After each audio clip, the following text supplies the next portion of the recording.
మేము ఒక 10 yearsలో మేము ఉండము, నువ్వు అప్పుడు ఎట్లా బతుకుతావు. అయితే ఆ పిల్లాడు ఆలోచిస్తాడు, మా పేరెంట్స్ లేనప్పుడు నాకు ఎవరు అడుగుతారు, I should be standing on my feet అని. So that you must bring that awareness in the child, then transformation happen. ఇప్పుడు ఇవాళ రేపు ఏమైంది, ఈ కార్పొరేట్ స్కూల్స్ వచ్చినాక మార్క్స్ రావాలి, మార్క్స్.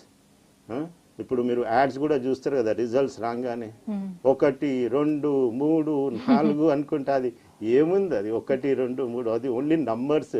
కానీ మీ పిల్లగాడు ఫ్యూచర్లో సూసైడ్ చేసుకుంటారు, because they cannot cope up with IIT. పుట్టంగానే ఇప్పుడు ఒకసారి అయితే షాక్ అయినా నేను, 6th class నుంచి ఐఐటి ఫౌండేషన్ అట. గమ్మత్, ఇంకొక స్కూల్ వచ్చింది 1st class నుంచి ఐఐటి ఫౌండేషన్. ఉన్న సబ్జెక్ట్లో మీరు బేసిక్ తీసుకోరండి, ఆ బేసిక్ని స్ట్రాంగ్ చేయండి, then you can go for. ఇప్పుడు ఐఐటి అందరు చేయలేరు. ఇప్పుడు ఈ కాలేజెస్లో స్కూల్స్లో ఐఐటి ఫౌండేషన్లో thousands ఉంటారు, దాంట్లో సెలెక్ట్ అయింది ఒక 5-10 members. ఓకే, అది కూడా ఎట్లా అంటే ఆ పిల్లగానికి టాలెంట్ ఉంటుంది, వానికి విల్ పవర్ ఉంటుంది, నేను ఇది క్రాక్ చేయాలని. అలాంటి పిల్లలు వస్తారు. ఓకే, సో మీరు పిల్లలు అరే ప్రేషియస్ గిఫ్ట్ టు అస్, ఒక దేవుడు ఇచ్చిన వరం.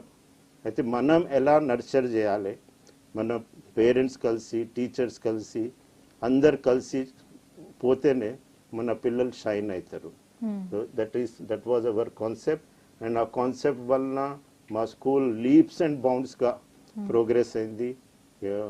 ఇప్పుడు ఓల్డ్ సిటీలో పెద్ద పేరున్నది, విద్యాధని అంటే ఒక పెద్ద బ్రాండ్. అది చాలా మంది పిల్లలది లైఫ్ ట్రాన్స్ఫార్మ్ చేశాను. ఇంకా ఇప్పుడు మా స్కూల్లో 3rd generation పిల్లలు చదువుతున్నారు. మా మదర్ అప్పుడు వాళ్ళ పిల్లలు 1st generation వచ్చారు. Because they like our education system, వాళ్ళ పిల్లల్ని అడ్మిట్ చేశారు. ఇప్పుడు వీళ్ళు అమ్మమ్మ, నాయనమ్మ, తాతలు అయినారు, వాళ్ళ గ్రాండ్ చిల్డ్రన్ని తీసుకొచ్చి అడ్మిట్ చేస్తున్నారు.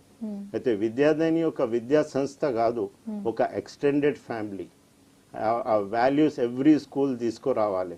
ఏదో డబ్బులకి కకృతి పడి పైసలు తీసుకొని మనము జస్టిస్ చేయకపోతే అది చాలా కష్టం. అండ్ అనదర్ ఇంపార్టెంట్ థింగ్ ఏమంటే మన టీచర్స్ ఎవరు అయితే బోధన చేస్తున్నారో వాళ్ళకు మనం ప్రాపర్ సెలెక్ట్ చేస్తున్నామా, వాళ్ళు కేపబుల్. ఇప్పుడు చాలా స్కూల్స్ ఏం చేస్తారు, పైసలు తగ్గడానికి 5,000, 10,000, 12,000లో టీచర్కి హైర్ చేస్తారు, ఏదో ఒక టీచర్ ప్రెజెంట్ ఉండాలని. It is a grave injustice అవుతుంది పిల్లలతో. ఓకే, సో మేమేం చేస్తామంటే మేము టీచర్ కేపబిలిటీ చూసి ఫస్ట్ అయితే ఎడ్యుకేషన్ క్వాలిఫికేషన్ చూస్తాం. ద ఫస్ట్ బేసిక్ థింగ్ చూసేది ఏంటంటే ఆమె స్కూలింగ్ ఎట్లా అయింది, because schooling is the base. ఇప్పుడు ఆమె మంచి స్కూల్లో చదివిందంటే she has a base. So next second thing is we see her qualification, BEd ఉందా లేదా, then capability, whether she has that dynamism to be a teacher. Because teacher ఎట్లంటే అది sacrifice, అది ఊకెనే టీచర్ గారు. ఒక 40 మంది పిల్లల్ని హ్యాండిల్ చేయాలి, 6 classes అంటే 240 మంది పిల్లల్ని మీరు ట్రైన్ చేయాలి, డిసిప్లిన్ చేయాలి, వాళ్ళ బుక్స్ కరెక్షన్ చేయాలి, మొత్తం చూడాలి. ప్లస్ పిల్లాడు చదవకపోతే పేరెంట్స్ వచ్చి మేము ఫీజు కడుతున్నాము, మా పిల్లాడు ఎందుకు చదవలేదు, ఎందుకు పర్ఫామ్ చేయలేదు అంటే టీచర్ అయితే ఎగ్జామ్ రాయలే కదా. సో ఈ అన్ని ఛాలెంజెస్ ఉంటాయి. అయితే మేమేం చేస్తాము, we give training to the teachers. First academic year open కాగానే ఒక 1 week ట్రైనింగ్ సెషన్ పెడతాము. We bring in to them ఈ 40 minutes క్లాస్లో ఎలా మైక్రో ప్లానింగ్ చేయాలి, ఎవ్రీ 5 minutes ఈజ్ ఇంపార్టెంట్. ఈ 5 minutesలో మీరు ఎలా జ్ఞానం ఇస్తున్నారు, పిల్లలు ఎలా జ్ఞానం పుచ్చుకుంటారు. అయితే so this teaching learning process it has to be defined. So అలా చేసుకుంటా teacher training is very important. School అంటే బిల్డింగ్ కాదు, స్కూల్ అంటే దానిలో చదివే పిల్లలు, దానిలో చదివిపించే అధ్యాపకులు, దట్ కాన్స్టిట్యూట్ ది స్కూల్.